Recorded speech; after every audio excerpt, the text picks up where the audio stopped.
26 तारखेला मंगेश अप्पा कालोखे यांची क्रूरपणे निर्घृणपणे हत्या करण्यात आलेली आहे आणि त्यानंतर आज संपूर्ण खोपोली शहरातून आपण पाहताय की मंगेश अप्पा यांच्या मारेकऱ्यांना फाशी झाली पाहिजे, त्यांच्यावर मोका अंतर्गत कारवाई झाली पाहिजे आणि जे आरोपी आत्तापर्यंत अटक केलेले नाहीत या सर्वांना तात्काळ जेलबंद केलं पाहिजे असे आम्ही आजच्या निवेदनामध्ये या ठिकाणी खोपोली पोलीस स्टेशन, रायगड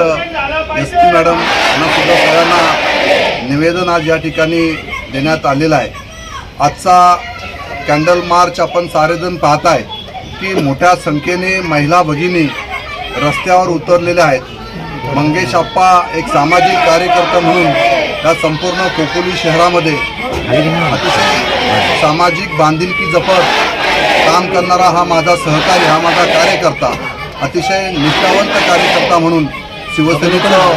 त्या परिसराचं संपूर्ण खोपोली शहरामध्ये एक चांगल्या पद्धतीचं नेतृत्व मंगेश अप्पांच्या रूपाने या ठिकाणी होत होतं आणि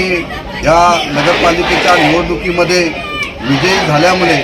विरोधकांनी, राष्ट्रवादींनी त्या ठिकाणी मंगेश अप्पा यांची पराजय त्यांच्या वसनी पडलेला नाही आणि म्हणून त्यांची क्रूरपणे निर्घृणपणे हत्या करण्यात त्या ठिकाणी आलेली आहे आणि त्यानंतर आज संपूर्ण खोपोली शहरातून हा जनाक्रोश मोर्चा, हा कॅन्डल मोर्चा या ठिकाणी आयोजन करण्यात आलेलं होतं।